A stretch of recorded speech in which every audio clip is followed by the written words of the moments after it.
Bonjour, bien-aimés en Jésus-Christ. Bonjour à tous et bienvenue dans notre temps de prière sur Zoom. Nos un jour de prière, nous sommes toujours dedans. Ésaïe 57:1. Les justes périssent et nul n'y prend garde. Les gens des biens sont enlevés et nul ne fait attention, que c'est par suite de la malice que les justes est enlevé. Alors, j'étais en train justement de dire, quand on parle du juste qui périt, on parle de ces justes qui périt là, c'est juste qui est enlevé. Tout ça, c'est dans le monde surnaturel. Les justes péris. On enlève des justes. Et bon, l'enlèvement s'est fait d'une manière surnaturelle. Euh, et entre-temps, on dit que personne ne fait attention. Et ça arrive suite à quoi? Suite à ce qu'on appelle la malice. Malice, tout ce qui vient vraiment euh, de l'organisation, je peux dire, surnaturelle, démoniaque. Alors, le Seigneur nous a vraiment conduits dans la prière qu'on puisse faire attention à la superstition. Nous croyons en Dieu, mais nous ne sommes pas des superstitieux qui sont là avec des choses du style euh, si je fais ça, euh, si j'ai ça, si j'ai la Bible, si j'ai pris, si je fais quoi ça, si je fais ci, si je fais là, je ne serai jamais. Par exemple, je vais dire, si c'était ça, le Seigneur n'allait jamais dire la prière de la foi sauvera les malades. Jésus n'allait jamais nous recommander à imposer les mains aux malades. Ok, il n'allait jamais dire c'est quelqu'un malade qu'il prie. Donc là, ça prouve que c'est possible qu'on soit malade. Mais ce qui est sûr, c'est que Dieu veut la guérison. Parce que si nous avons dans notre superstition, on s'est dit, voilà, le fait que nous sommes chrétiens, on porte tel talisman ou je ne sais pas, telle chose, ou bien le fait d'avoir ma Bible avec moi, ou je ne sais pas moi, je ne pourrai jamais être malade. Vous savez, c'est un peu rentrer dans tout ce qui est superstition parce que ce n'est pas ça qui est écrit. C'est écrit que le Seigneur guérit les malades. Donc, ça veut dire que c'est fort possible. Et ça fait partie des combats. On n'a pas dit que la maladie vient de Dieu. Non, on sait d'où ça vient. Mais ça fait partie des combats. Et le Seigneur dit, tu dois vaincre tous les combats. C'est pour cela qu'il nous a donné l'épée. C'est pour cela, dès le commencement, quand il a créé Adam et Ève, il a dit de dominer sur toute situation qui veut vous dominer. Alors, il faut que nous arrivons à dominer. Il faut que nous arrivons à prier. Il faut que nous arrivons à garder la foi, que la prière de la foi sauve les malades et que l'imposition des mains, il a dit, il va guérir les malades, que nous devons les savoir. Mais on ne cherche pas la maladie, mais on sait que ça fait partie des combats qui peuvent arriver. Mais ce qui est sûr, c'est que nous gagnons. Nous avons la foi qu'on guérit, nous avons la foi qu'on gagne. Alors, c'est parce que quand on enlève tout ça, on se retrouve dans une situation où on est plus dans les conforts, comment dire, superstitieux de dire ça va pas m'arriver. Et quand ça arrive un jour, alors tu risques de perdre la foi parce que toi, tu t'es cru la personne, je ne sais pas, qui va aller au ciel sans épreuve, alors qu'on a dit que la parole de Dieu nous montre que c'est au vainqueur c'est le vainqueur qui va faire asseoir sur le trône près de lui, a dit le Seigneur Jésus-Christ. Mais le vainqueur là, il faut que tu puisses avoir eu la foi pour vaincre quoi, les combats. Et si tu n'as pas eu de combat, tu vas combattre comment et tu vas vaincre comment pour t'asseoir au ciel. Alors, c'est pour cela qu'il faut qu'on évite la superstition. Parce que la superstition fait qu'on juge aussi les autres. On commence à penser que voilà, la personne qui est malade, c'est la personne que Dieu a rejetée. La personne qui a eu tel problème, Dieu l'a rejetée. Et souvent, on prend ça seulement pour des punitions. Dieu l'a puni, Dieu lui a fait ça, Dieu lui a fait... Non, et ce n'est pas tellement facile de sortir de la superstition, parce que la superstition, malheureusement, comme je vous ai dit, c'est une chaise où les gens veulent s'asseoir simplement pour dire je crois, et puis les restes, c'est pas ma faute, c'est la faute des ancêtres. On va briser, on va attaquer, on va démasquer les voleurs surnaturels, et puis ça y est, c'est bon, on est sur une chaise confortable et on ne doit rien faire. Alors que la foi en Dieu nous demande de croire, nous demande de faire des pas, nous demande de s'asseoir, d'avoir notre relation avec lui qui est vraiment intacte, où on est là tous les jours à bâtir l'autel des prières, à être là, à le représenter, à aimer les autres et à refléter les Christ sur la terre. Tout ça, ça demande, ça coûte quelque chose. Ça demande vraiment que tu puisses agir, parce que la foi est agissante. La foi est agissante. Donc, tu dois agir, tu dois vivre. La foi, c'est notre mode de vie, parce que le christianisme est la vie, en fait. On doit vivre cela. Ce n'est pas pratiquer. Par contre, la religion nous appelle juste à pratiquer. Donc, c'est juste la pratique. On commence, comment dire, on doit faire ça, on doit faire ça. Il y a des dogmes, il y a des choses à pratiquer. Une fois que tu pratiques, tu te sens bien, que tu as pratiqué, soi-disant, j'ai dit bien, soi-disant, tu te sens bien. Non, tu ne peux pas te sentir vraiment bien, parce que c'est pas ça la vie chrétienne. C'est pas parce que tu as pratiqué telle chose, tel dogme que tout est fini. Donc hier, on avait commencé une partie où Jésus nous appelle. Donc, on allait le faire il restait 3 parties pour vendredi, samedi, dimanche. Alors donc, voilà, il faut qu'on y aille. OK, alors on avait commencé dans Jérémie.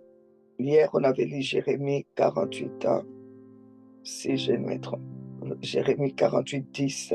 Maudit soit celui qui fait avec négligence l'œuvre de l'Éternel. Maudit celui qui éloigne son épée du carnage. Donc, on nous appelle déjà à faire l'œuvre de Dieu. Et cette œuvre de Dieu-là, on est allé les lire aussi dans Marc chapitre 16, à partir du verset 16. Le Seigneur parle de celui qui croira et qui sera baptisé, sera sauvé. Mais celui qui ne croira pas sera condamné. Donc, vous voyez, notre salut est attaché aussi à la foi. Celui qui croira, qui sera baptisé, sera sauvé.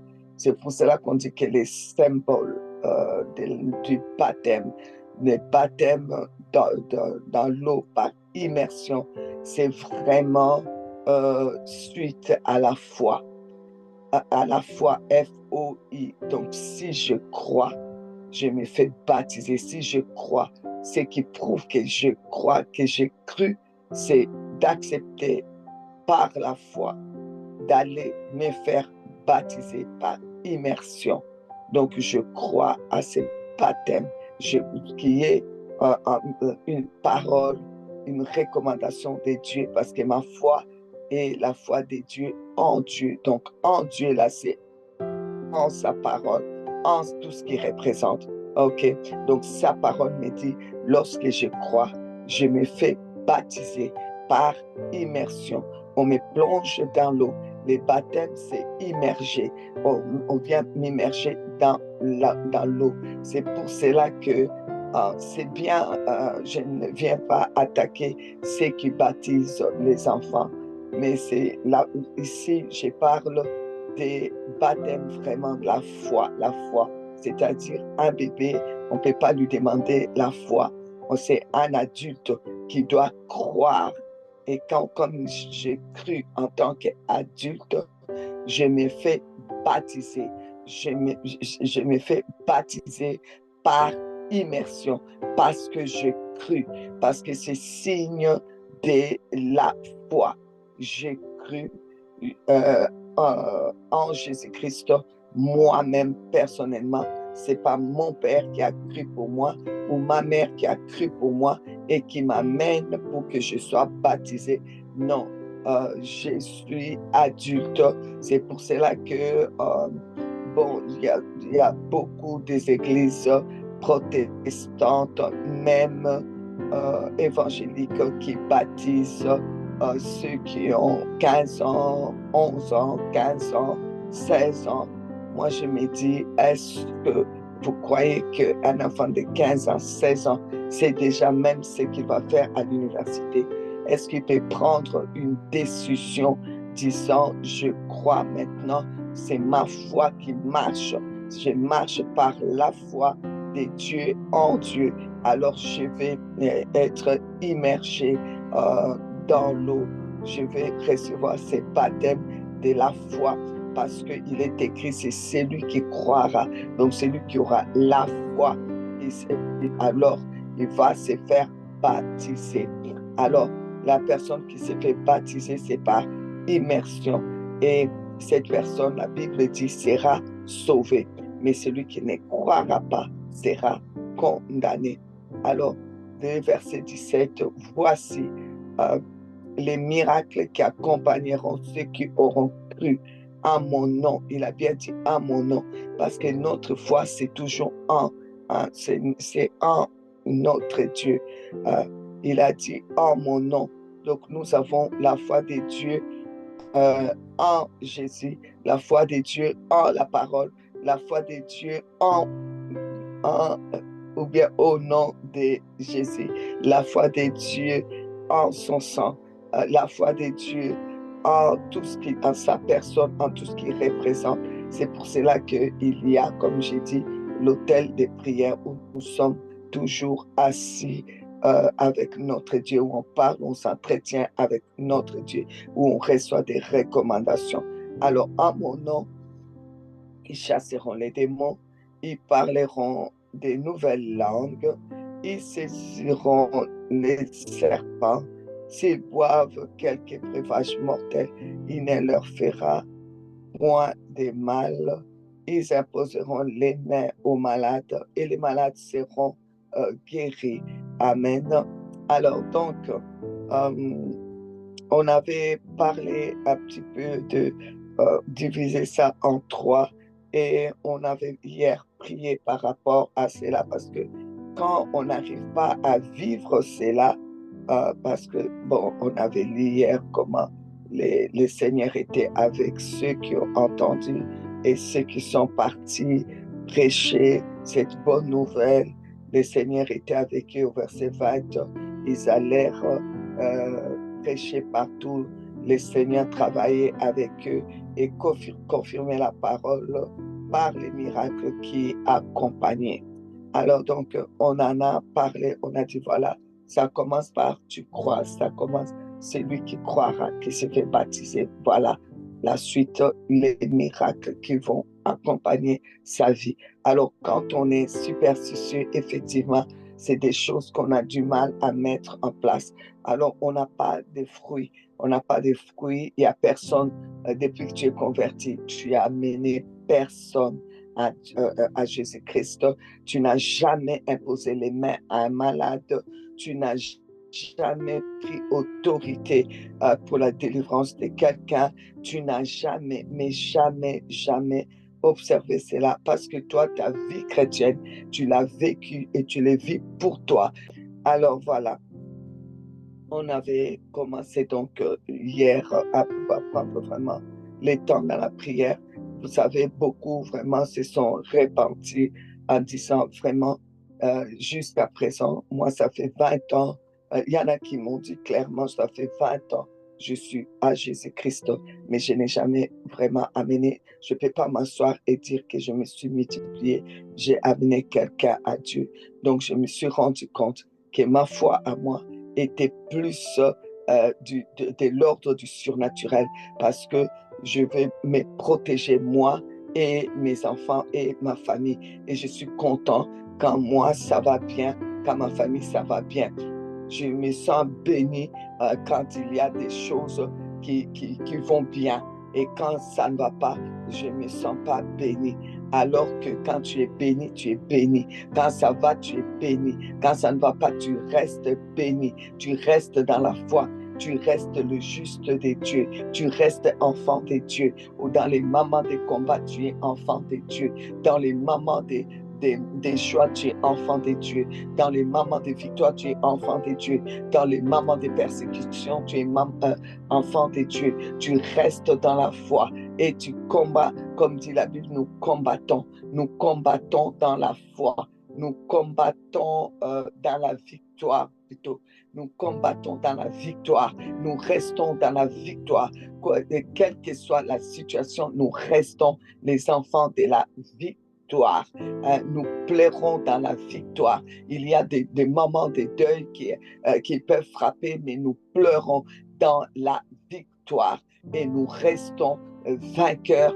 Nous restons vainqueurs et plus que vainqueurs. Alors, dans ces cas-là, la Bible aussi nous dit, on va reconnaître ceux de la foi par des fruits. Alors Dieu attend des fruits des faits que tu reflètes le Christ.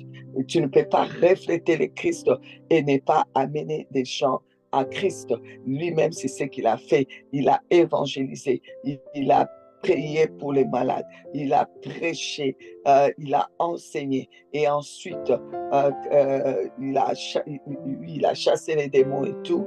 Et quand il est mort, il est ressuscité, il est parti avec les disciples, ils se sont mis dans la chambre haute pendant 40 jours où il leur a tout transmis. Il a transmis l'autorité, il a transmis le pouvoir, il a transmis tout ce que lui, il avait sur la terre parce qu'il a dit, voici les miracles qui vont accompagner. Et puis, il a dit aussi, vous ferez des choses que j'ai fait, vous en ferez des plus grandes. Pourquoi? Parce qu'il dit, parce que je m'en vais vers les Pères. Donc, le fait que lui, il est parti, il a eu l'ascension pour monter, nous devons continuer et faire ce que lui, il a fait et le représenter.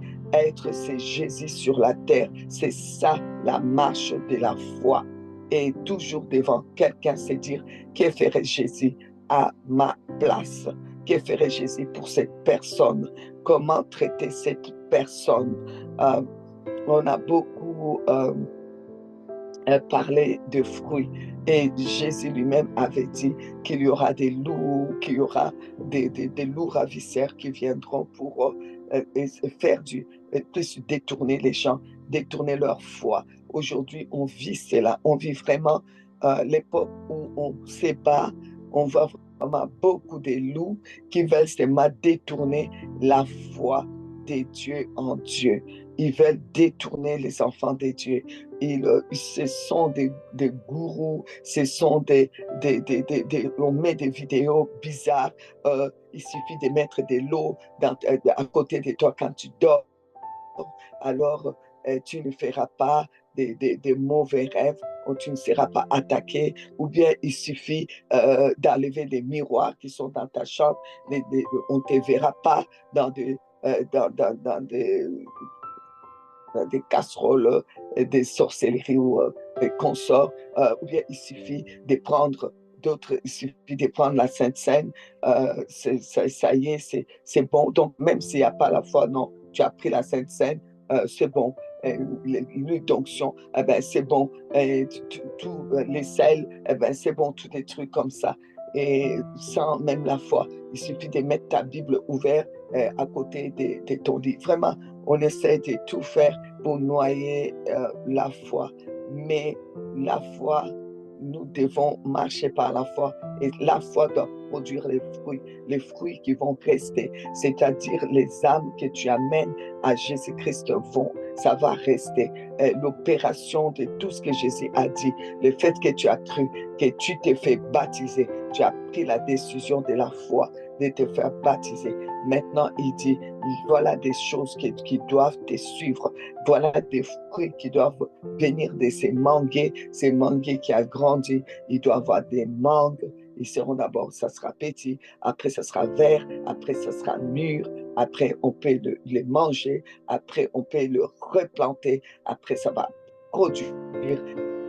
Et c'est ça que tu dois, qu'après on peut, qui se plante, et on plante ça dans la terre, ça produit vraiment que tu laisses des traces sur cette terre quand tu vas partir. Mais si tu n'as pas laissé des traces, même pas, il y a des gens jusqu'à ce qu'ils meurent, ils n'ont pas converti une seule personne. C'est Dieu qui convertit. Hein. La conversion, c'est par la foi, mais eux, ils n'ont jamais pris le temps de s'asseoir, de présenter la foi à quelqu'un, de parler à quelqu'un jusqu'à ce que tu meurs. Est-ce que vous croyez que c'est normal? Jusqu'à ce que tu meurs, tu as rencontré des malades. Il n'y a aucun, tu n'as jamais mis tes mains pour imposer sur les malades. Tu as rencontré des gens qui avaient des problèmes, des luttes, des possessions, des liens. Tu n'as jamais apporté ton soutien pour la délivrance de ces personnes. Tu n'as jamais même prié pour quelqu'un. Jusqu'à ce que tu quittes ces bas mondes. Franchement, vous-même, où se trouve le fruit de la foi? Où se trouve le fruit de la foi? Alors, Jésus nous dira, non, je vais dire Marc, dans Marc 16, 20, voilà, on nous dit que quand les disciples, ils ont entendu sur toutes ces recommandations dans la chambre haute, tous ces enseignements concernant le royaume, et que Jésus est parti, et aussi, ils sont allés partout, dit la Bible, et partout ils allaient, sûrement partout ils avaient une maison, partout ils allaient, où ils louaient une maison, partout ils étaient, dans n'importe quelle ville, partout ils sont allés, ils prêchaient. Ils vont aller à la pharmacie acheter un médicament, ils rencontrent quelqu'un qui a des difficultés, ils vont lui prêcher, lui parler de Jésus. Alors, le Seigneur Jésus travaillait avec eux. Vous voyez, on ne dit pas c'est eux qui étaient là seuls. Non, Jésus travaillait avec eux. Il travaillait avec Jésus. Jésus travaillait avec eux. Et qu'est-ce que Jésus faisait? Il confirmait la parole par les miracles qui accompagnaient. Jésus veut aujourd'hui, où nous avons parlé, cette semaine où on a parlé de la foi de Dieu en Dieu. Vraiment, c'est la volonté de Dieu. Il veut absolument, comment dire, accompagner nos paroles. Lorsque je vais dire à quelqu'un Jésus sauve, il veut accompagner cette parole-là par des signes qui suivent, qui viennent montrer, qui viennent pour sauver la personne. Quand je vais dire à la personne. Jésus guérit, il veut vraiment faire cela. Jésus, ça le plaît, il veut vraiment ça, que les malades soient guéris.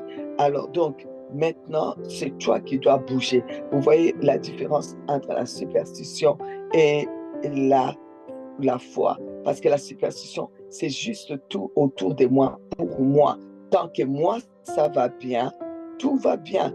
Tant que moi, mes enfants, ma famille, ça va bien, tout va bien. Je dors, je reste chez moi. Je ne me mets pas, je me mets même pas en danger pour les saluts des autres. Je ne me mets même pas en danger pour la guérison des autres. Je ne me mets pas en danger. Je suis chez moi, je suis au calme, surtout maintenant qu'il y a les plateformes d'Internet.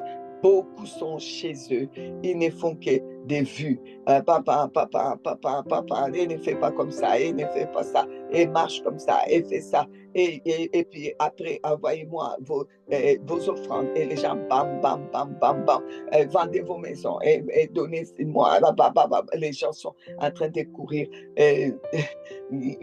Hier encore, en parcourant comme ça, je tombe sur un message comme quoi démasquer les voleurs de la nuit pendant que vous dormez. Mais il faut voir des vues. Exprès, j'ai fait seulement pour voir les vues. J'ai dit, ça se voit que c'est les Africains. Ils sont tellement attachés aux traditions qu'il suffit de lancer un titre qui est attaché à leur tradition. Ça y est, ils sont coincés là-bas. Et là, le type peut demander même 100 000. Ils vont tout faire, même emprunter, ils vont donner. Il y a même des délivrances aujourd'hui qui sont payants. Les gens payent. Il y a même des enseignements payants. Les gens payent. Il y a même des moments, soi-disant, où on va laver ton étoile, faire briller ton étoile. Mais c'est payant. Les gens payent. Alors, vous voyez ces gens-là qui payent pour tout cela. Vous pensez bien que ces personnes n'ont pas la foi, parce que Jésus a dit, donnez gratuitement ce qui vous a été donné gratuitement. Il n'y a pas de prix. On doit donner gratuitement.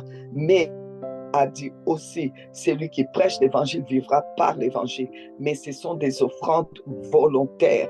Ce n'est pas quelqu'un qui va vous dire, vous devez donner autant pour telle chose. Non, c'est vraiment volontaire. Volontairement, on vous demande parce que aujourd'hui, nous vivons l'époque où l'œuvre doit tourner et pour que ça tourne aussi, il faut voyager, aller voir l'œuvre de Dieu. Je prends un exemple en Normandie, aller voir là-bas, on n'ira pas à pied. Et puis, il faut laisser, la Bible nous montre qu'il faut mettre par écrit ce que je vous ai dit. Mettez-les par écrit. Donc, ça veut dire qu'il faut écrire des livres qui vont rester. Alors, pour écrire ça, personne ne le fera gratuitement. Il faut prendre soin des veuves, des orphelins et des pauvres. Pour faire cela, ça ne sera pas, c'est pas gratuit. Déjà, il faut se déplacer ou bien déplacer quelqu'un et puis il faut s'en occuper. Et ça, c'est les œuvres de la foi. Les œuvres de la foi, c'est tout ça. Prendre soin des veuves, des orphelins, des démunis. En tout cas, Jésus a même dit, les pauvres, vous en aurez toujours. Donc, on a toujours des gens qui auront besoin d'aide. Et c'est là que ça demande ta participation, ma participation. Ça nous demande de bouger. Ça, c'est la foi. Parce que même tout ce que nous donnons, que ce soit offrande, que ce soit dîme, on les fait, tout ça, ce sont dans les œuvres de la foi. Mais il y en a qui vont même laisser l'histoire ils ne vont jamais payer leur dîme, ils ne vont jamais faire des offrandes, comment on dit, sacrificielles, qui décident, et même, ou bien des offrandes volontaires. Mais ils vont payer pour telle délivrance. Il y en a même qui vont dire, pour ta délivrance, il y en a qui prêchent, pour ta délivrance, il faut un chiffre avec 4 0, 5 0. Si tu ne donnes pas ça, ta délivrance ne sera pas faite. La délivrance de ta famille ne sera pas faite. Il y a quelqu'un que je suis tombé aussi par hasard, c'est 7 avec minimum 3 0. Les chiffres 7 avec minimum 3 0. pour que tu aies la délivrance de ta famille. Et il y a des gens qui payent, il y a des gens qui s'endettent, il y a des gens même qui vendent ce qu'ils ont pour pouvoir faire ça. Mais ça, c'est vraiment la superstition. Et puis, quand on vient vous dire 7 points pour être délivré, bon, Seigneur, 4 points pour être délivré. Seigneur, c'est quoi ça? Quel Dieu qu'on est en train de limiter comme ça, de couper en morceaux? Parce que mettre ça, c'est comme si tu coupes Dieu en morceaux. Dieu est infini. Aujourd'hui, il peut guérir l'aveugle en lui disant, va te laver. Il met comment on appelle, la boue sur ses yeux. Il dit, va te laver au réservoir de Siloé. Tu vois l'autre aveugle, il va lui dire, je ne veux que tes yeux s'ouvrent. Et les yeux de l'aveugle se sont ouverts. L'autre aveugle, il va prendre les mains, il va lui imposer les mains et il va appeler, il va dire que ses yeux s'ouvrent. Ephata, ouvre-toi. Ses yeux vont s'ouvrir et l'aveugle va partir. Alors maintenant, si moi je viens, je commence à dire 2 points pour guérir les aveugles. Vous trouvez que ça, c'est normal? Déjà, quand il s'agit de l'aveugle, il y a eu plusieurs manières où le Seigneur Jésus a guéri cet aveugle, ces différents aveugles. C'est pour nous dire qu'il n'y a pas de points spécifiques. Ça, c'est la superstition. Il n'y a pas de points spécifiques, 4 ou 5 ou 6, pour pouvoir guérir ou délivrer ou avoir la prospérité. Non, c'est pas possible. Dieu est infini. Aujourd'hui, il peut faire pour toi qui avait besoin de prospérité ou de guérison, il va faire comme ça. Et demain, pour l'autre personne, il va faire comme ça. Parce que Dieu est infini. On ne peut pas les mettre dans des cases. Il a 5 points seulement pour guérir. Il y a 5 points seulement que tu dois suivre pour être délivré. Ou il y a 12 points, ou il y a 11 points, ou il y a 40 points seulement que tu dois suivre pour pouvoir être délivré. Mais la Bible, déjà, on les connaît partiellement. On connaîtra ça même partiellement, même pendant 100 ans. Si tu lis ta Bible, de Genèse à Apocalypse, parce que lire, ce n'est pas la même chose que méditer, ce n'est pas la même chose que étudier. Même si tu lis, même si tu étudies, même si, à la limite, tu lis, tu étudies, tu médites, je ne pense pas que tu auras toute la parole de Dieu dans ta tête. C'est impossible. C'est pour cela que Dieu lui-même, c'est vrai, il est infini, infiniment grand, infiniment bon, infiniment généreux, infiniment extraordinaire, infiniment. Pourquoi on doit lui mettre des points pour faire telle chose? Il y a autant de points. Pour faire sortir de telles choses, autant de points. C'est déjà même pas. Ça, c'est pour les gens qui sont superstitieux, ils vont les suivre. Et quand ils vont faire tous les 4 points là, point 1, point 2, point 3, point 4 qu'on leur a dit, et qu'ils vont voir qu'il n'y a rien qui s'est produit, alors là, ils vont détester la personne qui a écrit, ou bien ils vont commencer à dire que c'est les mensonges, ils vont perdre la foi. On travaille plus à amener les gens à perdre la foi ou à les sortir de la foi. C'est vraiment compliqué. Où on est là en train de faire des critiques des gens qui travaillent vraiment pour Dieu, les critiquer auprès de tes propres enfants. Je disais l'autre jour, continuez à les faire, mais vous ne savez pas que les mêmes comme on dit, forgerons là, avec les cornes qui dispersent, la même manière que tu es en train de disperser, de diviser des familles, de diviser des amis, de diviser des personnes, des couples, de la même manière que tu laisses, tu regardes, tu cautionnes que tes enfants les font salir les autres, de la même manière que ça va revenir chez toi comme un boomerang. Alors tu dois faire très attention à cela. Il y a des choses qu'on ne tolère pas chez soi. On ne tolère pas. On ne peut pas tolérer que les gens s'assoient pour démolir les autres, pour diffamer, pour calomnier, pour salir, pour gratuitement. Enfin, soit, je vais retourner aux fruits. Nous devons porter des fruits. Nous devons nous mouiller. Tu dois te mouiller. Tu dois tu dois faire. C'est ça l'œuvre de la foi. Tu dois bouger. C'est pas vraiment la pratique avec des points ou des dogmes. On ne peut pas passer sous l'échelle, ou bien il faut repasser. Quelqu'un m'a dit l'autre fois, non, on ne peut pas passer sous l'échelle, mais si tu passes sous l'échelle, tu dois repasser, tu dois refaire encore un tour sous l'échelle, deuxième, pour pouvoir plutôt avoir la protection. J'ai dit, waouh, vraiment les gens ont le temps pour pouvoir retourner faire des choses pareilles. Mais soit, ok. Alors donc, on doit reconnaître par le fruit. Il faut vraiment le fruit. Si nous continuons à vivre, la vie de toujours, comment dire, superstition, tout ça, on n'arrive pas à produire des fruits. Il n'y a pas de fruits parce que tout est cherché que pour nous, que pour nous, que pour nous, que pour nous. Ça ne va pas. OK? Alors, d'autres m'ont dit, ou quelqu'un m'a dit, mais moi, je fais la cuisine pour la famille de l'homme de Dieu. J'ai dit, ça, c'est très, très, très bien. Parce que le fait que lui, tu le soutiens dans son ministère, les âmes qui se convertissent, crois-moi, tu as aussi ta part dedans. Alors, ne t'en fais pas. Dis pas que je n'ai pas la force de sortir. Je n'ai pas, mais aujourd'hui, il y a des téléphones aussi, tu peux appeler. OK, bon, soit. On a pris Acte chapitre 4 et on a prié comme les apôtres, ils ont fait. Donc, Jésus était avec eux, Jésus a été arrêté, Jésus a été crucifié, il est mort, il est ressuscité, il est venu s'asseoir avec eux pendant 40 jours, il les a enseignés, il leur a montré, il leur a dit d'aller maintenant, c'était à leur tour de continuer cette œuvre-là.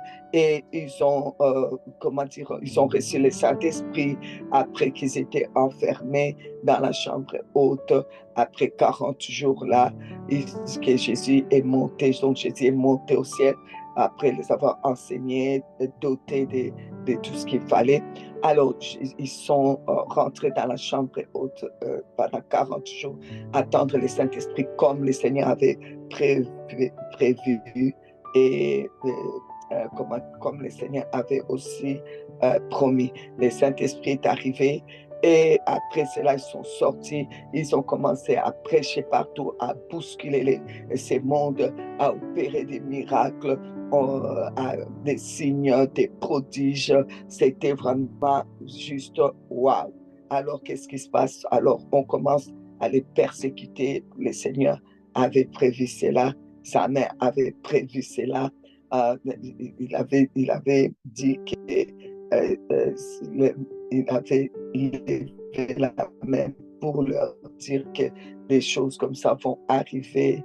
Il y aura des troubles, il y aura on va les haïr, on va les chasser des synagogues, etc. Et alors, tous ces combats sont arrivés. Alors, qu'est-ce qu'ils ont fait? Ils ont été vraiment intelligents. Des moments compliqués arrivent, tu te retrouves au pied du Seigneur. Et ils se sont retrouvés et ils ont prié. Ils ont dit, Seigneur, regarde, non seulement on nous persécute, il y a des menaces partout, on est menacé partout, mais maintenant, vois leurs menaces et donne maintenant à tes serviteurs d'annoncer, ils ont bien dit, d'annoncer, et commencer par là, d'annoncer comme tu avais, comme dire au Seigneur, comme tu l'avais dit, d'annoncer, que nous puissions continuer à annoncer ta parole avec une pleine assurance que nous continuons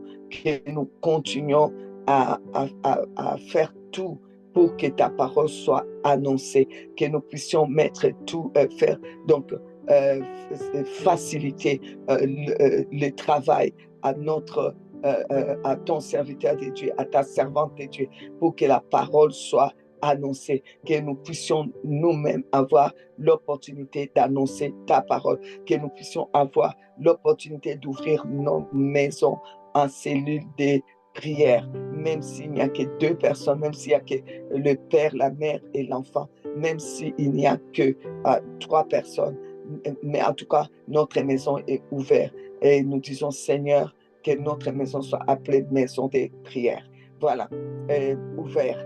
Alors, vraiment, Seigneur, que nous puissions annoncer, mais avec assurance, parce que la foi est une ferme assurance des choses qu'on espère, la démonstration de ce qu'on ne voit pas. Donc, il faut qu'il y ait l'assurance, il faut qu'il y ait cette pleine assurance. Donc, c'est-à-dire, il faut que ça soit fait dans la foi, dans la foi, dans la foi.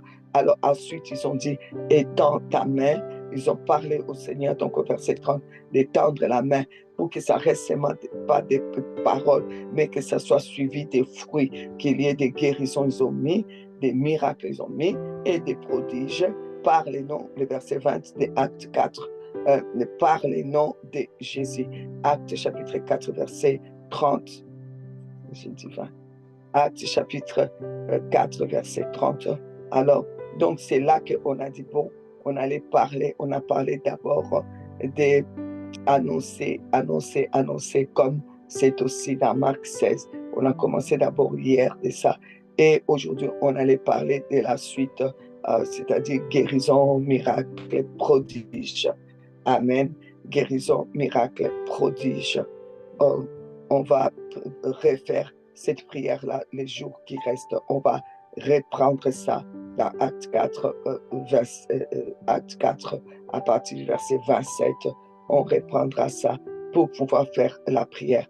Alors, je disais dans les 3 choses qui nous restent pour ces 3 jours pour clôturer la semaine, il y a la guérison, il y a les miracles, il y a les prodiges. Mais tout ça, ce sont des choses extraordinaires qui donnent le bonheur aux autres et qui a besoin du surnaturel. OK?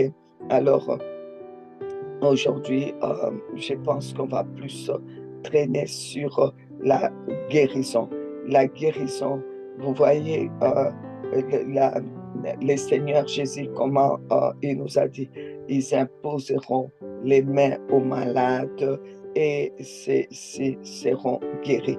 Il nous a envoyés pour imposer les mains aux malades. Alors, quand tu viens pour imposer les mains aux malades, tu vois bien que tu vois ma main. Hein, pour ceux qui sont sur Zoom, ceux qui sont sur YouTube, tu vois, ça c'est ma main, c'est naturel, ça fait partie de mon corps naturel. Mais je vais vous dire que toi tu vois la main naturelle, mais le Seigneur, notre Dieu, sait que je suis d'abord un être surnaturel parce qu'il m'a créé à son image. Il m'a créé à sa ressemblance. Donc, créé à l'image de Dieu, alors à sa ressemblance. Alors, on appelle l'homme intérieur. On travaille l'homme intérieur. La foi, c'est dans l'homme intérieur. Et cet homme intérieur-là, qui est surnaturel ou spirituel, si vous voulez, surnaturel ou spirituel, je vais dire la même chose, pomme vers pomme. Alors, donc, le surnaturel ou le spirituel, cet homme-là qui est à l'intérieur, qui vit par la foi, qui marche par la foi. Donc, ces corps qui va aller au ciel, ces corps surnaturels, à tout ce que vous voyez, tous les sens déjà que vous voyez physiquement, tout ce que vos yeux physiques voient, sachez que le spirituel là, pourquoi? Parce que Dieu est esprit lui-même. Dieu esprit, on dit qu'il a une main, la main de Dieu. La main de Dieu s'élève, dit la Bible. La main de Dieu. On dit que la main de Dieu parcourt, les yeux de Dieu parcourent la terre. Donc, il a des yeux. Si lui, il a des yeux en tant que surnaturel, moi qui suis à son image, surnaturellement, mon être surnaturel a des yeux. Oui, j'ai senti l'odeur, il dit à Noé, j'ai senti l'odeur. Donc, il a un nez, il a senti l'odeur de l'Holocauste, de ce qui a été immolé, ce qui lui a été offert.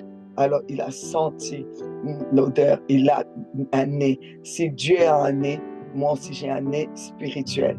Euh, Quand on parle de la main de Dieu, étend ta main, donc Dieu a la main, donc ça veut dire que ma main, elle peut, vous pouvez le voir physique, mais ma main est aussi, j'ai aussi une main surnaturelle, j'ai aussi une main spirituelle. Donc là, mes oreilles ont entendu les cris de mon peuple, dit Dieu, en Égypte. Ça veut dire qu'il a des oreilles. Et ces oreilles, c'est pour cela que toi aussi, dans le surnaturel, ton être spirituel a des oreilles. Alors, c'est pour cela que ce matin, nous prions Dieu qu'il aiguise tous nos sens, toutes les parties de mon être spirituel, qu'il les réveille, qu'il les guise sous le sang précieux de Jésus-Christ, afin que nous puissions vraiment marcher nous puissions vraiment marcher dans les surnaturels, avec les sens surnaturels. Matthieu 10, verset 8, il dit: guérissez les malades, ressuscitez les morts, purifiez les lépreux, chassez les démons. Vous avez reçu gratuitement, donnez gratuitement. Ne prenez ni or, ni argent, ni monnaie dans vos ceintures. Donc, même quand vous partez comme ça, le Seigneur ne veut pas que vous utilisez votre argent personnel. Vous savez, quand vous avez des serviteurs de Dieu qui doivent toujours mettre leur argent personnel, alors qu'ils vous enseignent, ils doivent mettre leur propre argent personnel pour que l'œuvre avance, et vous vous trouvez normal, vous demandez même, tu mets combien? Parce que je vais mettre autant. C'est tellement pas bon, parce que Dieu leur a dit de ne pas prendre ni or ni argent. Eux, ils partent avec la foi, parce que Dieu sait que vous êtes là pour soutenir, hein, et parce que eux, ils vont donner gratuitement. Donc, pensez à cela. Amen. Ça, c'était une parenthèse. OK. Donc, ici, on parle de la guérison. Et parlant de la guérison, vous allez voir que quand les disciples sont arrivés devant la porte appelée la Belle, ils regardaient, donc il y avait Pierre, Jacques et Jean. Et donc, il y avait Pierre et Jean, pardon, dans Acte 3. Ils ont vu ces malades. Ils n'ont pas laissé malades. Je vais lire avec vous Acte chapitre 3, les versets premiers. Pierre et Jean montaient ensemble au temple, à partir du verset premier, montaient au temple à l'heure de la prière. C'était la 9e heure. Il y avait un homme boiteux de naissance qu'on portait et qu'on plaçait tous les jours à la porte du temple appelé la Belle, pour qu'il demandât l'aumône à ceux qui entraient dans le temple. Cet homme, voyant Pierre et Jean qui allaient y entrer, leur demanda l'aumône. Pierre, et même de même que Jean, fixa les yeux sur lui et dit: regarde-nous. C'est comme pour dire: regarde l'homme qui est à l'intérieur, regarde le spirituel qui est à l'intérieur de moi. Quand tu me vois, tu vois la femme de Dieu. Alors ne regarde pas côté femme, regarde côté où on dit des dieux, femme de Dieu. Regarde côté où on dit des dieux. Regarde côté où on dit des dieux. C'est comme pour dire Ginette des dieux. C'est comme pour dire Lydia des dieux. C'est comme pour dire Mundele des dieux. Je suis des dieux. J'ai cette foi des dieux. J'ai la foi de Dieu pour agir. Regarde ça. Regarde cet homme intérieur créé à l'image de Dieu, qui représente Dieu. Regarde cette femme de Dieu qui représente Dieu. Ne regarde pas ce qui est extérieur, parce que si tu regardes ce qui est extérieur, tu ne vas pas t'en sortir. Regarde ce qui est à l'intérieur. Regarde-moi. Regarde, ils ont fixé. Alors, attentivement, et il les regardait aussi, on dit au verset 5, attentivement. Et lui, il s'attendait à recevoir de quelque chose de matériel et qu'il pouvait lui donner comme ça. Alors Pierre lui dit, je n'ai ni argent, ni or, mais ce que j'ai, je te donne. Pourquoi il a ni argent ni or? Parce que même Jésus leur avait dit, ne prenez pas des bourses avec vous. Donc, ce qu'il m'a dit de prendre, c'est ça que je vais te donner aujourd'hui. Et puis, il va regarder et il va dire, mais pour dire, j'ai un nom. Donc, je porte un nom. Donc, à l'intérieur de moi, il y a quelque chose, il y a quelqu'un, il y a un pouvoir, il y a une puissance et il y a quelqu'un appelé Jésus-Christ qui détient tout cela. C'est pour cela, au nom de Jésus-Christ de Nazareth, maintenant tu vas t'élever. Et qu'est-ce qu'il a fait? Ensuite, il a pris sa main. Les prenant au verset 7, les prenant maintenant par la main droite et il l'a levé. Pourquoi? Parce qu'il devait communiquer. Quand on nous dit d'imposer les mains, c'est une communication. C'est pour cela qu'on a souvent du mal à rester que sur YouTube. Voilà pourquoi on vous appelle souvent en présentiel. Venez à l'église. Il y a l'église pour tous ceux qui sont dans l'entité des Namur. Il y a l'église. Il y a l'église de la Nouvelle-Jérusalem qui se trouve à Égézé. C'est vraiment très, très facile. Si vous tapez simplement, tu n'as même pas besoin de commencer à dire oui, je ne trouve pas l'adresse. Enfin, soit, si tu tapes simplement dans Google, salle Kokeliko à Égézé, tout de suite, tu arrives, tu tombes dessus. Tu n'as même pas besoin d'une adresse. Et si tu veux aller au boulevard Paul Janson, vraiment, ça fait partie des grands boulevards qu'il y a à Charleroi. Viens. Et aussi, c'est de Ouagadougou. Nous sommes en train de préparer des temps, des séminaires de puissance, ce qui va avec les thèmes, le surnaturel pour les Burkina Faso. Alors, bousculez-vous. J'ai dit aux Burkinabés, organisons cela ensemble. Ce n'est pas l'affaire d'une personne. Organisons cela, on se bouscule. Parce qu'il faut qu'il y ait ces contacts. C'est important, les contacts, c'est important. Il faut que nous ayons un moment de contact. On vous prépare le temps de la retraite pour qu'il y ait un contact. On vous dit, ouvrez vos maisons pour Eldabar.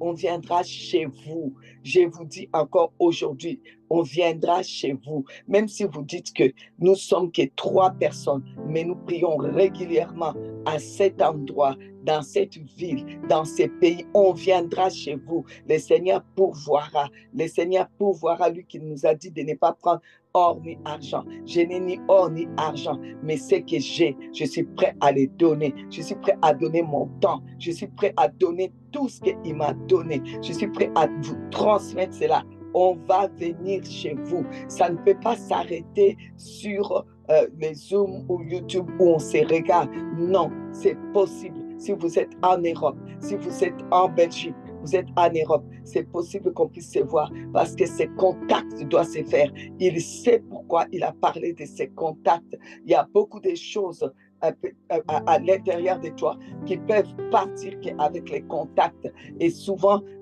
les contacts-là enlèvent chez une personne qui est la tête.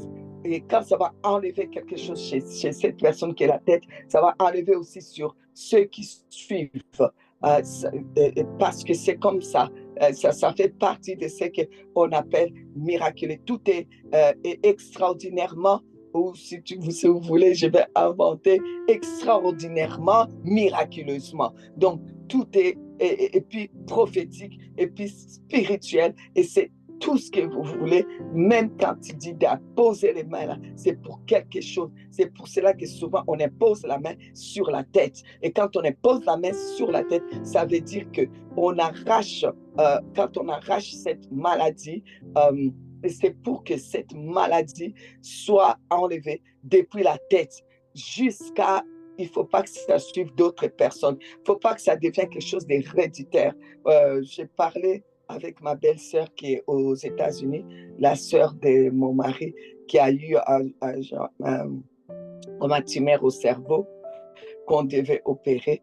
Et puis, tout a été fait. Elle ne nous a pas dit, mais après, quand tout est fait, elle est sortie, tout allait bien, tout va bien, elle parle et tout. Elle appelle pour dire, je viens pour visiter, je viendrai au mois de septembre, tout ça. Donc, on parlait. Et puis, on dit, mais tu devais venir au mois de juin. Non, parce qu'il y a eu ça. Bon, pourquoi tu ne nous as pas dit? Parce que je devais traiter ça d'abord avec mon pasteur. Et il devait d'abord poser les mains sur moi parce que je suis comme la tête de la famille pour que ça ne devienne pas quelque chose d'héréditaire, pour que ça ne retombe pas sur les générations futures. En tout cas, la guérison a été faite miraculeusement et même c'est pour cela que les médecins ont eu la main facile pour pouvoir faire l'opération parce que eux-mêmes ils avaient dit que c'était l'opération très délicate, que je pouvais ne pas sortir de là et ça a pris pratiquement toute une journée, ça a pris des heures, je n'ose plus vous dire parce que je ne me souviens plus, j'étais tellement bousculée quand elle me racontait ça, quand elle nous racontait ça, que je ne sais pas vous dire, mais en tout cas ça a pris presque toute une journée, ça a pris vraiment longtemps et elle est sortie de là. Alors c'est pour vous dire que c'est pour cela que le Seigneur dit d'imposer les mains aux malades. C'est pour cela que quand tu as été malade ou bien quand tu es malade, quand on doit t'imposer les mains, tu dois savoir qu'en même temps, c'est pour que ça ne recommence pas dans ta famille parce que c'est écrit la détresse ne se présentera pas deux fois. C'est pour que cette maladie ne revienne plus dans ton corps, ça ne revient plus dans la maison, qu'en tout cas cette forme de maladie ne vient plus dans la maison, ne vient plus dans ta famille. C'est pour ça que je vous encourage à rechercher les impositions des mains. C'est pourquoi je vous encourage à être en présentiel, à ne pas rester fainéant, que tout soit toujours dans les au travers des écrans. Vous avez l'occasion, vous êtes en Europe, vous avez l'occasion de venir à une retraite. Mais venez, même ceux qui sont aux États-Unis se battent pour venir. Même les gens qui sont loin se battent pour venir. Venez, faites tout, venez. C'est pas du tout quelque chose qui vous est fermé. Au contraire, ça vous est ouvert. Donc, d'autres vont me dire, oui, mais je n'ai pas d'argent. On n'a jamais dit qu'il faut d'abord avoir l'argent. Inscris-toi. Inscris-toi. On va en constater que tu n'arrives pas, que tu n'arriveras pas à payer. On verra cela après. Donc, inscris-toi et déplace-toi. Et puis, il y a quelque chose qui va se faire chez vous au Burkina. Bousculez-vous, bousculez-vous, bousculez-vous pour que les surnaturels que vous entendez là, vous puissiez les vivre sur place chez vous. Comme on a parlé, la terre fait partie des armées de Dieu. Ça fait partie des armes de Dieu. Je disais hier j'ai eu la visite du prophète Kabou. Il est là, d'ailleurs, il nous suit. Donc, j'étais en train de lui dire par rapport, on a parlé par rapport à la terre et je disais sûrement la terre natale de cette personne-là, c'était là où Jésus était et il était en train d'écrire que, bon, c'est que je vais dire à ces gens-là, je vais voir quelque chose ici. S'ils sont capables de verser le sang de cette femme-là sur sa terre natale, sur la terre qu'il a vu naître, toi, terre, tu vas voir si tu vas pouvoir avaler son sang. Mais sinon, en tout cas, moi, j'écris ici sur cette terre, son sang ne coulera pas sur cette terre. Sur moi, il était en train d'écrire un truc comme ça, puis il lève les yeux et dit, bon, c'est lui qui est sans péché, qu'il lance la première pierre.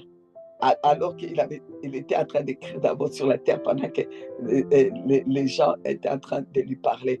Alors, c'est pour ça que j'avais dit, un jour, Dieu voulant, je vous expliquerai l'importance d'écrire sur la terre, surtout sur la terre où tu es né, surtout sur ta terre à toi. Quand tu dois recevoir comme ça un serviteur de Dieu, une servante de Dieu, c'est que tu dois écrire sur ta terre là.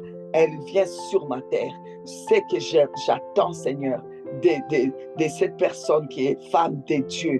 De côté de Dieu, là, c'est que j'attends. J'écris ça sur mes terres. Elle vient sur mes terres. J'organise ça. J'attends ça. Il faut être des personnes aussi spirituelles, qui agissent spirituellement, qui utilisent les éléments de la nature comme arme, comme témoin. Dieu même a dit, j'en prends à témoin contre toi les ciels et la terre. Dieu même prend la terre comme témoin, hein, les ciels et la terre. Il prend la terre fait partie des témoins. Donc tu peux prendre la terre comme témoin.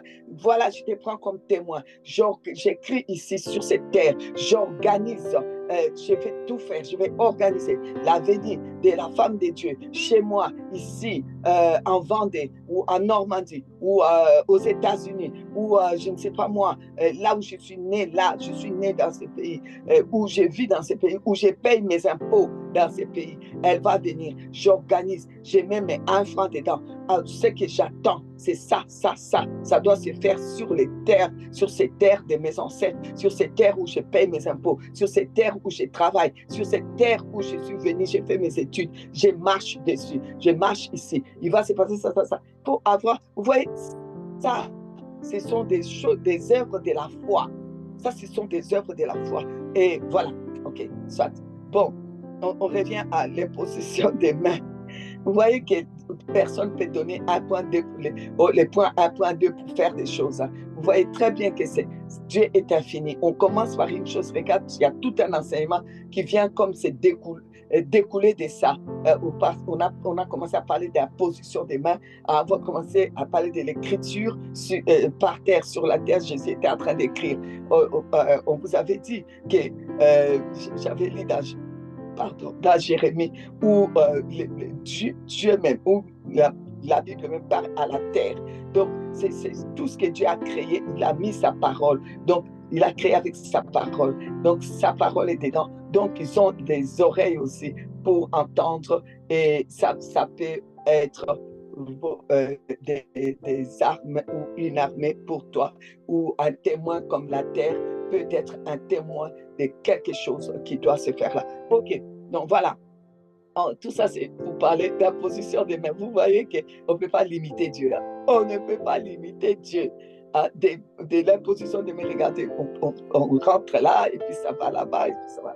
Dieu est infiniment grand. La Bible est infiniment riche, parce qu'il y a la parole de Dieu contenue, écrite dans la Bible. C'est large.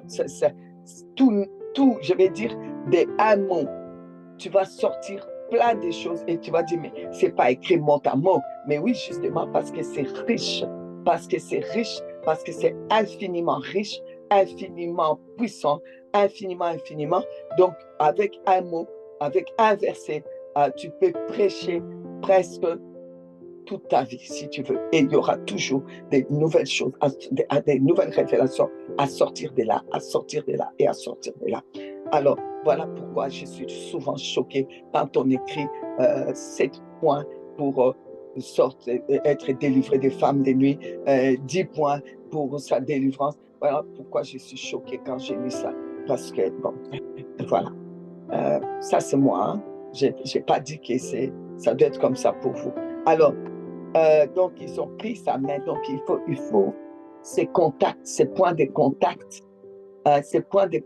que vous croyez qui est naturel. Non, c'est en fait ce qui est naturel là, cette main-là naturelle est habitée par une main qui est surnaturelle, par la main de Dieu, la main de Dieu. Alors, quand je viens avoir les contacts sur, par exemple, tu souffrais, je prends un exemple, tu souffrais, il y a un point là qui te fait souffrir et tu dois avoir ta guérison. Donc, moi, je viens faire les contacts. Je mets ma main. Quand j'impose ma main là, c'est un contact comme l'électricité surnaturelle qui arrive là pour arracher. C'est quelque chose de surnaturel qui est en train de se passer pour enlever ce qu'on voit, pour enlever ce que tu ressens, pour enlever ce que tu vis comme réalité.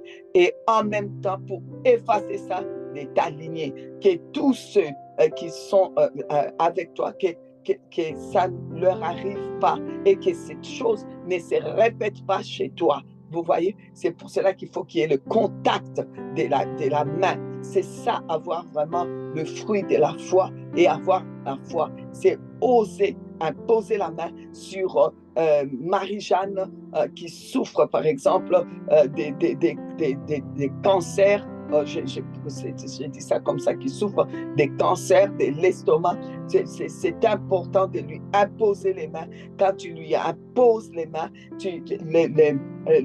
la main surnaturelle des dieux qui est avec les dieux qui habitent en toi, le Seigneur Jésus-Christ qui habite en toi, sa main surnaturelle est dans tes mains. Et avec ça, ça va en contact automatique sur le point où la personne souffre. Et pourtant, tu as imposé là, ça va là-bas et ça arrache, pas seulement chez cette personne, mais cette personne étant la tête, c'est-à-dire la tête d'une famille ou pourrait être la tête d'une famille, c'est pour effacer ça aussi dans toute sa lignée et c'est pour que aussi ça ne revient plus. C'est pour ça qu'on impose la main sur la tête pour que tous ces trucs-là ne puissent plus revenir.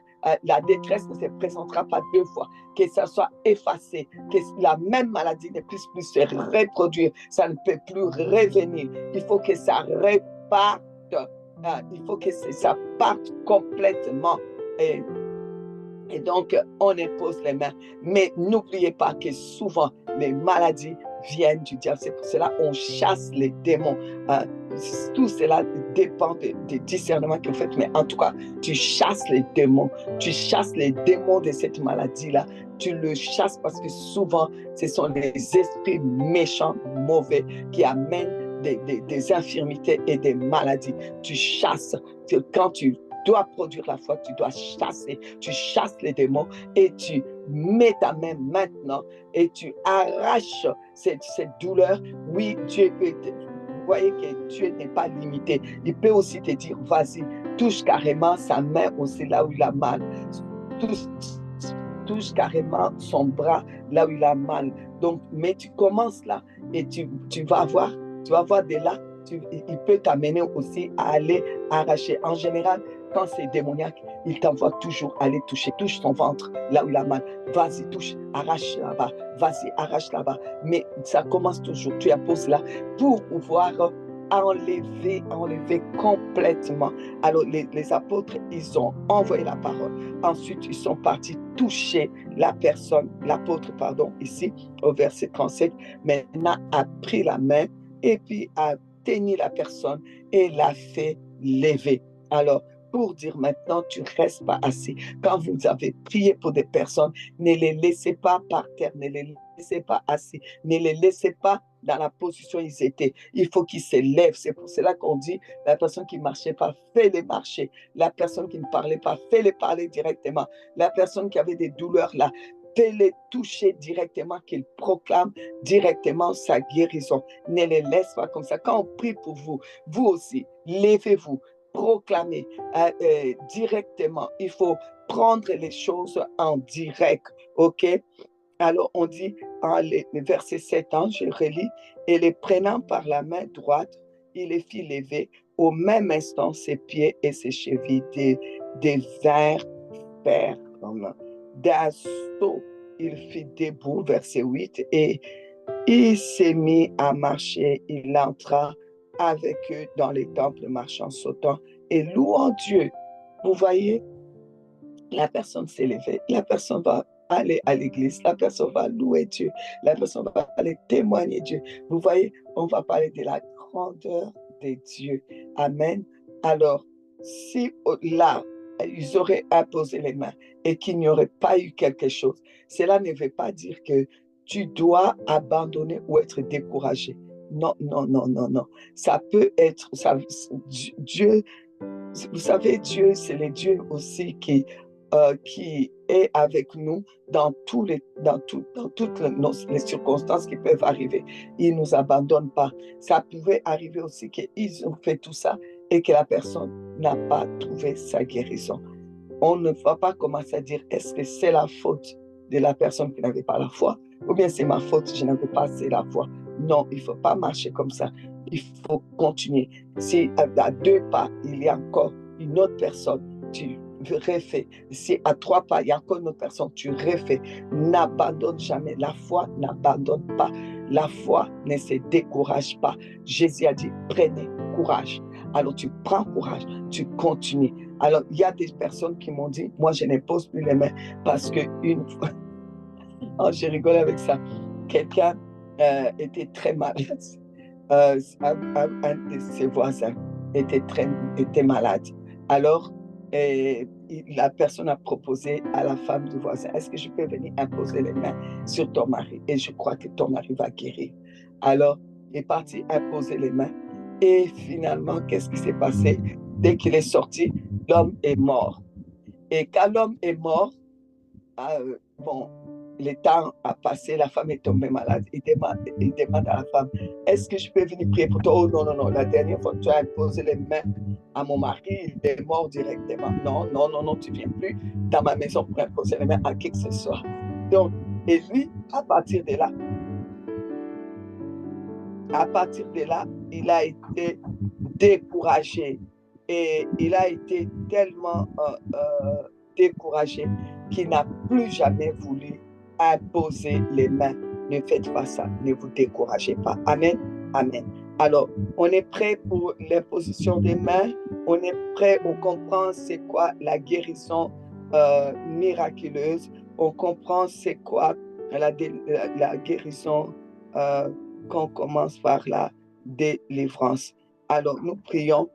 Marc chapitre 16, on prend notre passage à partir du verset. On était en train de prier, Seigneur, notre Créateur, Père de Jésus-Christ, notre Père, Israël, notre Dieu, pas nous vivre, voulons vivre de la foi avec toi, Seigneur, notre Dieu, sortir de tout ce qui est superstition. Maintenant que nous puissions marcher avec toi, Seigneur. Seigneur, nous savons qu'il y a beaucoup de combats, des épreuves, il y a des attaques.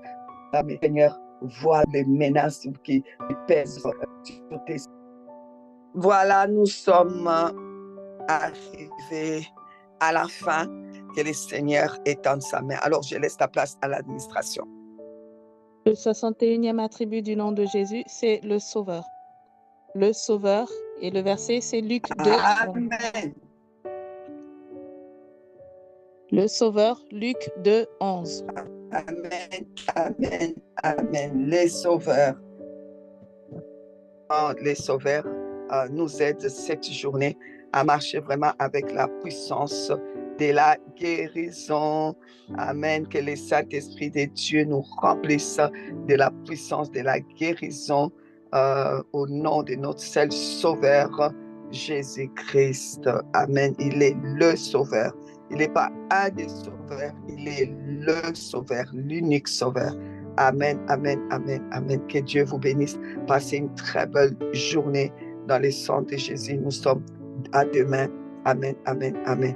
N'oubliez pas Acte 4, 29, que Dieu vraiment tente sa main pour qu'il y ait des guérisons au travers de nous, qu'il met sa main pour qu'il y ait des guérisons et pour que nous l'avons les mains. Je répète que ça ne revient pas au nom de Jésus. Amen, amen.